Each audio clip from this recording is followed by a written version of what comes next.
G'day there, ladies and gents of the internet. I am the Braveheart Aussie and welcome to a journey in world building. And welcome to the first of our new setting deep dive series episodes. Thanks to our last poll, we can now dive into one of the big boys of the Dark Diaspora, the single largest planet in terms of population and arguably the most powerful planet in terms of economic and military reach across the diaspora, the world of Galadur.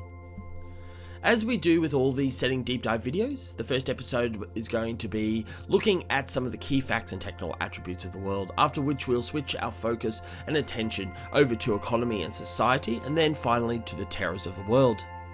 Now, it is very possible that with the scale and size of this particular setting and how quintessential and core it is to the diaspora idea as a whole, that we may in fact need to do more than the customary 3 episodes on the economy, society, governance, and the nature of some of the terrors combined.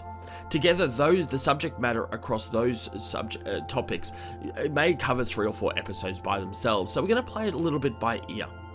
However, today we will be focusing on the elements of the planet and its history of settlement, as well as the wider technical attributes that define the setting and its characteristics. So let's get started with our first episode in our deep dive of the planet of Galadur. The planet of Galadur is located in the Galadur system in the far northern regions of the Dark Diaspora.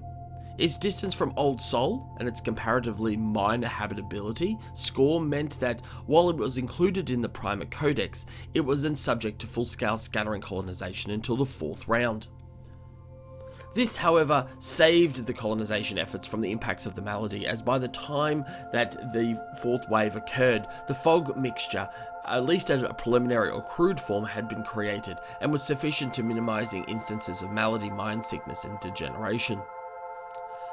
The planet of Galadur was originally called Kosh, and it possessed a range of positive similarities that made it attractive to colonization from the Orphans of Lost Earth. This included comparable gravity, as well as similar orbital distance, daily rotation, and annual orbit. This allowed for much of the cultural and societal norms of Lost Earth to have been adopted by the planet in its early days, including having a 7-day week, 24-hour day, and splitting the world and the time zones up into 60-minute blocks. However, the planet varies quite significantly from Lost Earth in other ways. It has a more subarctic to subtemperate climate mix, has below average levels of surface water reserves, as well as below average mineral deposits. These attributes are born out of the fact that the Galadur system, while having 8 total planets, has only 2 very small asteroid belts and a very thin Oort cloud and Kuiper belt, meaning both mineral and water concentrations in the system are well below average. This combines with below average luminosity from the star, called aura. This combined with the below average luminosity of the star, called aura, resulted in the development of a very narrow, albeit highly resilient biosphere on the planet, with a focus on large megafauna, as well as long-lived root-based plants. The 3 small oceans on the planet all have crustacean analogues and large coral-type outcroppings, similar to that of areas around geothermal vents on Lost Earth.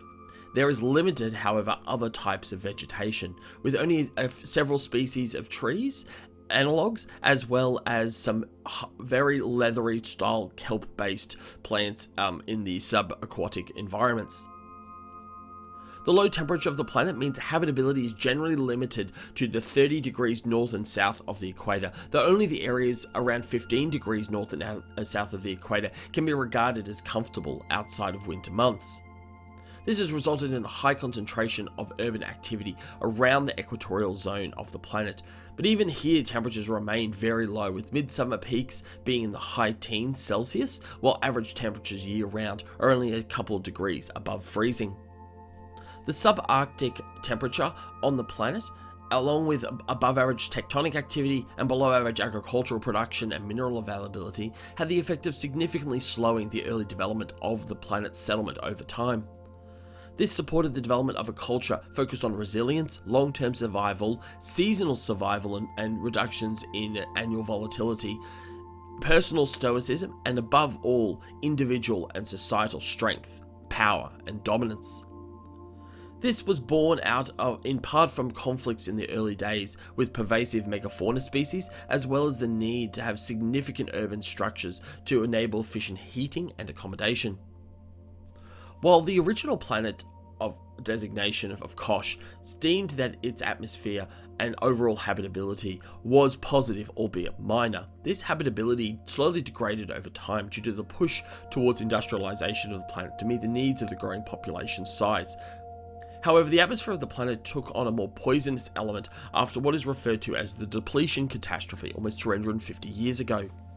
This was a failed terraforming process launched by the then confederated government of the planet of Kosh, and saw early and somewhat untested technologies brought to bear to help improve the livability of the planet, and in particular sought to open up more northerly and southerly latitudes to settlement and resources and agrarian exploration. However, the failure of the process saw the atmosphere of the planet degraded in terms of breathability, and the remaining biosphere of the world in and around Equitorial zone was all but destroyed, leaving much of the world's of barren wasteland and killing almost half the population at the time. As a result, residents and visitors of the planet now are typically required to wear rebreathers to minimize their exposure to harmful airborne toxins left over by the depletion catastrophe. However, slaves and gladiators are often subjected to unfiltered atmosphere, which results in serious lung and blood-related conditions, and which have been further exacerbated by rampant and runaway air pollution on the planet due to heavy industrial activities. The revolution that resulted in the aftermath of the depletion catastrophe and the deaths of so many people led to the establishment of the current authoritarian hegemony government, led by the first god king, Galadur I, of whom the planet was later renamed in his honor posthumously. It was at this time that the Galadur hegemony and its expansionist military dominance, authority, and philosophy came to bear across worlds in the northwest quadrant of the Dark Diaspora, and is where modern elements of the focus of Galadur are born. Now, at the time of the Dark Diaspora, Galadur is a heavy industrialized multi-planetary hegemony. The Galadur system is home to 8 planets, all of which have orbital or planetary surface economic and military activities of the hegemony. This includes a Mercurial world called Kidnarov, a Venusian world called Milrip, 2 Martian analogues called Mahines and Votron, 2 Jovian planets called Lilia and Trieria, and a Neptunian analogue planet called Theotov. Galadur also has a large grey moon with no atmosphere called Norcad, which has a permanent settlement with over 100,000 people, making the moon one of the largest secondary population centres of any regional power block within the Dark Diaspora. Despite the economic and military assets and presence of 2 small asteroid belts within the Galadur system, resources have been exploited almost fully to date, and flows of resources from outer system into Galadur to fuel its major mega-industrial complexes are prodigious and represent some of the highest concentration of automated pod flows across the Dark Diaspora. At the time of the Diaspora, the Galadur hegemony extends approximately 850 light years in a roughly ovoid shape, extending from Galadur itself to the planet moon of Khoton towards Old Sol. This represents the largest area under a single governance structure in the Diaspora, resulting in the hegemony having a further 70 million subjects under its dominance and authority, above and beyond that of Galadur Prime itself. The worlds outside of the Galadur system range from small planetary mining and other resource-based exploitations, food and larder production worlds, as well as conquered settlements and colonies.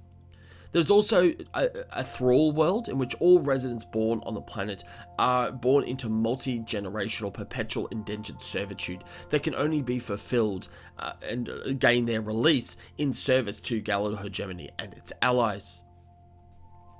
Urban environments in Galadur are typically comprised of large, angular, bulky structures with black or dark grey exteriors in order to minimize heat loss, and also internalize systems and utilities to ensure ongoing integrity of the planet, either due to the impacts of cold temperature, the poisonous atmosphere, or the potential destruction or impact from tectonic instability.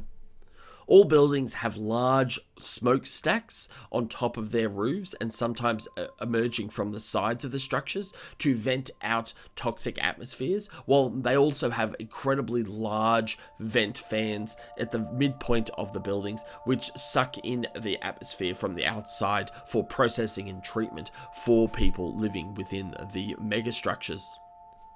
The planetary surface around the equator is somewhat cracked and broken due to the annual frost and thaw cycle of the planet's temperature seasons, as well as due to regular earthquakes, meaning that many of the urban centers on Galadur are actually connected via elevated and above ground gantry-style walkways and motorways crisscrossing between large buildings and structures.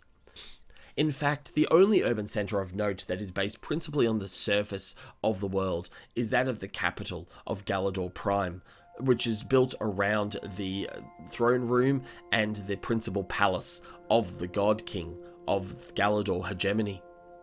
And that, ladies and gentlemen, is where we're going to leave this one today.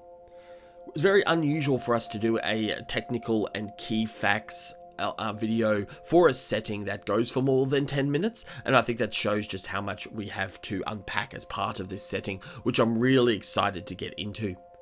So much of the social and economic terrors that are linked to the Dark Diaspora as a whole and its themes can be drawn out most effectively in the setting of Galadur due to its inherent oppressive and authoritative and tyrannical nature. Next time we're going to be diving into the society of the Galadur hegemony, both on Galadur itself and in the wider hegemony. This will focus on the culture, society, and governance, along with the relationship between Galadur itself and its thrall and other colony worlds within the hegemony itself. We'll then have another episode after that talking about the economy of the hegemony and how that functions in the mixed economy between the authoritative central command of the God King and the associated imperial structure, along with the role of large industry and private enterprises at a localized level, before we move over to that of the terrors, in which we'll be exploring a range of those on planet and across the hegemony itself. But that is where we'll leave it today. Thank you so much. Hope you'll have a wonderful day, and may the journey continue. Hey!